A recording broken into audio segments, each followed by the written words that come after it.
coup cette petite vidéo parce que j'aimerais normaliser le fait de, au-delà de danser, de faire des cours de danse avec des pas que tu apprends et que tu reproduis. Et si ça te plaît, c'est super. Mais tu peux aussi avoir envie, au-delà de, par exemple, de l'ecstatic dance, voilà, de t'associer à un mouvement en particulier, juste d'intégrer du mouvement dans ta vie, dans ta journée, dans tes semaines, voilà, quelques fois par mois, au mieux, quoi. L'idéal, ça serait, franchement, ça serait le matin, au réveil et à la fin de ta journée de travail, je dirais. Ça serait le top pour libérer, à la fois te connecter le matin, te connecter à ton corps et donc libérer des endorphines, voilà, pour bien commencer ta journée. Et puis en fin de journée, pour libérer tout le stress, les petites frustrations accumulées qui peuvent arriver dans la journée. Et donc j'aimerais vraiment normaliser le fait de juste bouger, voilà, de mettre des fois pas de son en fait. Des fois ça m'arrive juste de bouger parce que c'est tout. Tu vois, juste de secouer une partie, le haut, le bas, les deux. Voilà, et je le ressens et je le fais et je m'écoute. Et je trouve ça très sain. Et je t'encourage à faire pareil. Et le bout de vidéo que je vais te partager juste après, c'est juste pour normaliser le fait que voilà, on peut pas danser, tu vois, bouger, voilà, c'est pour ça que je dirais bouger. Bouger debout, assis, sur ton lit, par terre. Et je trouve qu'il y a voilà, la sensation au sol, comme si par exemple tu faisais du yoga, sauf que c'est pas du yoga, parce que je suis pas une pratique. Mais d'être au sol, je trouve que c'est comme si ça ancrait beaucoup plus.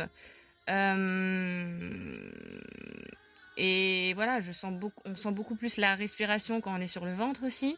On sent beaucoup plus son cœur.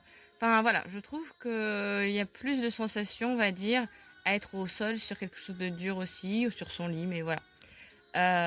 Donc voilà, je t'encourage à bouger toutes les parties de ton corps sans honte. Et du coup, je le fais. Et du coup, si je te le partage, c'est juste pour te le partager aussi sans honte parce que au-delà du jugement qui peut surveiller, enfin voilà, que je pourrais avoir au niveau de moi-même vis-à-vis de publier ça. Enfin, il n'y a rien d'exceptionnel, mais bon, voilà, vu que le corps des femmes est très sexualisé, voilà, c'est pas l'objectif ici, mais bon.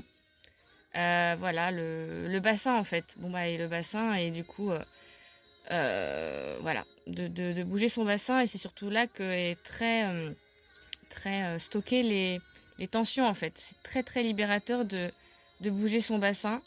Donc je t'encourage à le faire et voilà, je te partage une manière dont je le fais.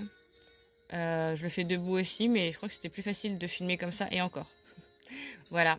Donc n'hésite pas à le faire et voilà, si je t'en parle, voilà, c'est juste pour te montrer quelques images pour que ça reste pas juste que du verbal et que si j'en parle, moi aussi je le fais et j'ose le montrer, voilà. Je te fais plein de gros bisous, n'hésite pas à me dire si ça te parle, si tu oses bouger, pas forcément pour te filmer, hein, c'était juste pour illustrer.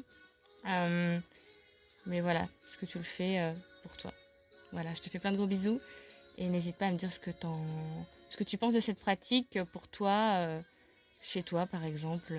On parle pas forcément, tu peux dire voilà, je veux le faire en public ou pas. Enfin, oser le faire par exemple dans un parc, tu vois. Je dis en public, c'est juste que t'es pas seul.